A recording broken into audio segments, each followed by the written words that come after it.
Cefaleas y cómo tratarlas. ¿Cómo está, doctora? Bienvenida. Muchas gracias por la invitación. A usted. Yo le decía al frente, ¿esto es migraña? No, eso es un tipo de dolor de cabeza. Entonces, ¿cómo podríamos entender el concepto de dolores de cabeza? Dolor de cabeza, que nosotros le llamamos cefalea, en realidad es un término bastante común para expresar una dolencia, un malestar en la parte craneoencefálica. Entonces, existen muchos tipos de dolores de cabeza. Hay los primarios, que vienen a ser el más común, la migraña, la cefalea tensional por tensión. Y hay otros que son los secundarios, que como su nombre lo dice, es debido a causas externas, como por ejemplo un sangrado, una infección, tumores, etcétera, ¿no? Que son los más peligrosos. Los más peligrosos. Exacto. Y a veces, cuando yo justo les contaba a mis chicas, a mi público, a la gente que se está conectando, que yo tengo una gran amiga que siempre ha sufrido dolores de cabeza, le han hecho estudios, ¿no? De la cabecita, le han hecho un montón de estudios. Y al final la conclusión es que es migraña, eso es lo que le han dicho. Y creo que cuando está estresada más que todo, le da este cuadro y se medica, ¿no? Pero realmente la anula un poco, porque es como, no puede estar con luz muy alta, tiene que descansar, no tiene hasta náuseas, o sea, realmente disminuye su calidad de vida, ¿no? Dentro de las 20 enfermedades más discapacitantes está la migraña. En realidad es una de las enfermedades más prevalentes. Se dice que a nivel nacional el 14% de los peruanos tienen migraña, si no es que más. Pero en realidad no debería ser tan discapacitante si se lleva el tratamiento apropiado. El tratamiento de la migraña va a depender mucho de la severidad de la migraña, pero hay tratamientos que pueden permitir que la persona pueda estar un tiempo prolongado sin los dolores de cabeza, siempre y cuando el paciente sepa cuidarse apropiadamente de los factores que ellos saben que desencadenan sus dolores de cabeza. ¿Y cómo saber cuáles son esos factores? Porque claro, nadie quiere tener un dolor de cabeza, ¿no? Pero de pronto hay gente que vive constantemente con la migraña, ¿no? Y lo triste es que a veces te terminas acostumbrando al dolor, ¿no? Y no es la idea. No es la idea. La idea de tratar una enfermedad que uno sabe que es una predisposición es disminuir la frecuencia y la intensidad de sus dolores. Es como, por ejemplo, el asma. No es que todo el tiempo la persona esté con crisis de asma. Con el buen tratamiento la persona está mucho tiempo sin las crisis. Igualito es la migraña. Como yo que soy alérgica, y en esta temporada, recién a mis 44 años de vida, estoy con medicina preventiva. No sabía el spray, la cosita, nunca lo había hecho. Porque mi hijito también es alérgico, aprendí que uno puede tener mejor calidad de vida y no pasar todo el invierno con los moquitos y el dolor de cabeza, que para mí era natural, ¿no? Exactamente, no es natural y no está bien. La persona debe de estar sin el malestar, pero también tiene que cuidarse apropiadamente. No solamente es el tratamiento médico, sino también la prevención. Entonces, dentro de los factores de riesgo en realidad hay muchos. El más común es el estrés, la ansiedad, la depresión. El insomnio es otro factor de riesgo.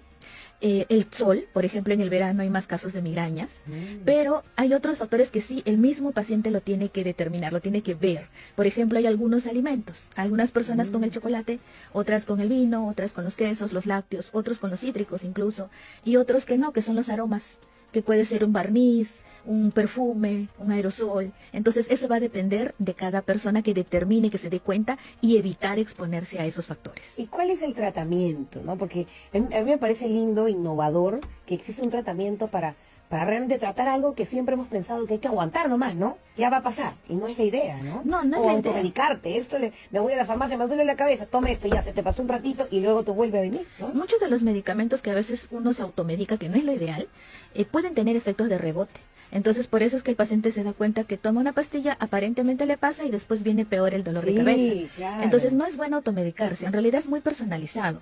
Cada paciente tiene síntomas distintos. Algunas migrañas pueden venir, como tú mencionaste, que le molesta la luz, que le molesta el ruido. Pero hay otras migrañas que pueden venir con adormecimiento en la carita, otras con sensación de visión borrosa, otras con mareos. Entonces, cada persona se le tiene que dar un tratamiento acorde a los síntomas que tiene. Igual cuando damos la prevención de la migraña, el tratamiento para prevenir, igualmente va a depender de cada paciente y cada síntoma del paciente. Muy bien, acá tengo algunos datos interesantes, como que el 50% de la población, y esto me gustaría que tomemos atención, está afectada por el dolor de cabeza, ¿no? Y ahora que es más común, cuando yo era chica recuerdo, hace ya algunos añitos, no hablábamos del estrés, doctora, ¿no? Entonces no era como que los papás nos decían, estoy estresado, pues no estaba esa palabra en nuestro día cotidiano, ¿no?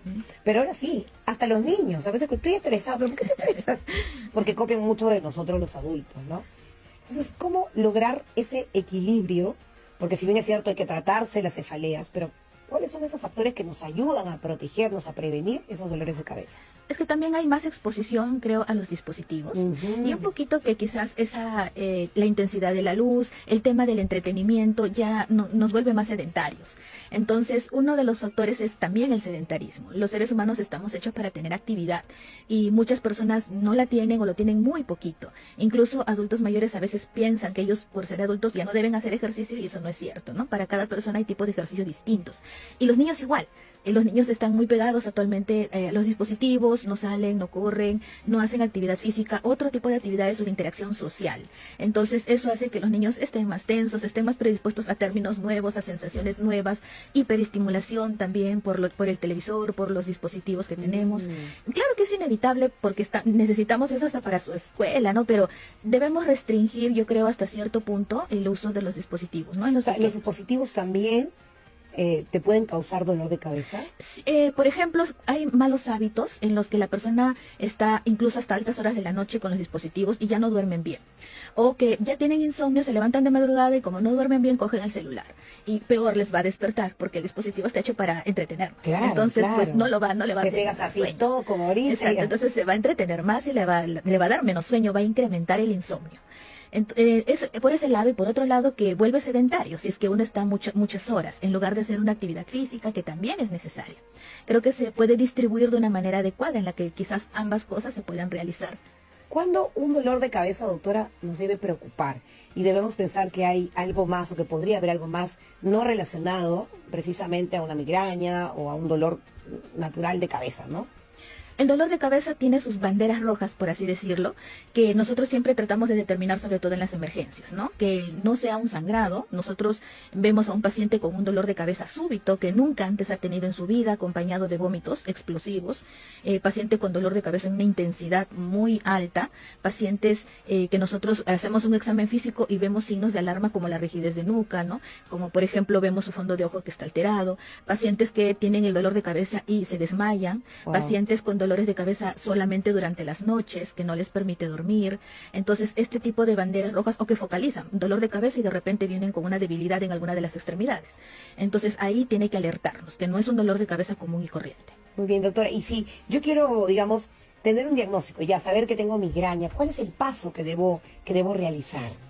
Nosotros cuando vemos a un paciente no solamente preguntamos por los síntomas, sino también por los antecedentes. Por ejemplo, eso es un paciente que viene y me dice, he tenido hace unos años cáncer en tal lugar, ¿no? Entonces, uno se ve en la obligación de todas maneras descartar un secundarismo en la cabecita. Si el paciente ya tiene un antecedente que tales familiares han tenido aneurisma, sangrado cerebral, porque se ha roto de repente una malformación, entonces también tenemos que descartar en ese paciente. Siempre estar atentos a que no vaya a haber una causa secundaria.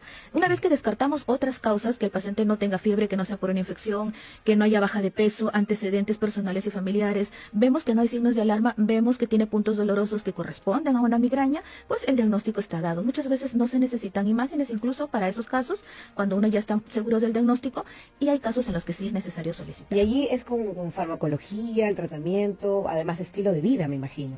Sí, mixto, como usted dice, no solamente es cuestión del médico dar un tratamiento apropiado, sino también que los factores de riesgo no sigan afectando al paciente, porque si no, de nada va a servir. Claro, doctora, tenemos una preguntita. A ver, mi querido Freddy, cuéntanos. Así es, Angie, llega una pregunta al WhatsApp de Radio Nacional, en este caso una pregunta para la doctora. Julia de San Martín de Porres nos pregunta, desde que uso las píldoras anticonceptivas se han intensificado mis dolores de cabeza. ¿Tiene algo que ver? Sí, qué buena pregunta. Sí, muy buena pregunta. Sí tiene que ver. Las mujeres cuando van a menstruar o cuando están usando las píldoras o la ampolla, los estrógenos sí van a jugar un papel importante. Entonces sí predispone. Y por eso es que la mujer tiene más tendencia a tener migraña que el varón, ¿no? Entonces sí le va a predisponer. Muy por el contrario, durante el embarazo, al contrario más bien, las personas que sufren de migraña suele ceder. Hay casos que no es lo común en los que más bien aumenta o se presenta como de nuevo la migraña, pero no es lo usual, ¿no? En el embarazo más bien suele disminuir y cuando se usa las píldoras sí aumenta, es riesgo también entonces hay que cambiar de método anticonceptivo. Hay que cambiar, sí. Si no que use él, pues. Doctora, muchísimas gracias. ¿Dónde la pueden encontrar? Bueno, yo trabajo en el Instituto Nacional de Ciencias Neurológicas, en el Departamento de Neurodegenerativas y también en el Centro Neurológico Santiago Ramón y Cajal. Muy bien, doctora. Y sus redes sociales también que la sigan, ¿no?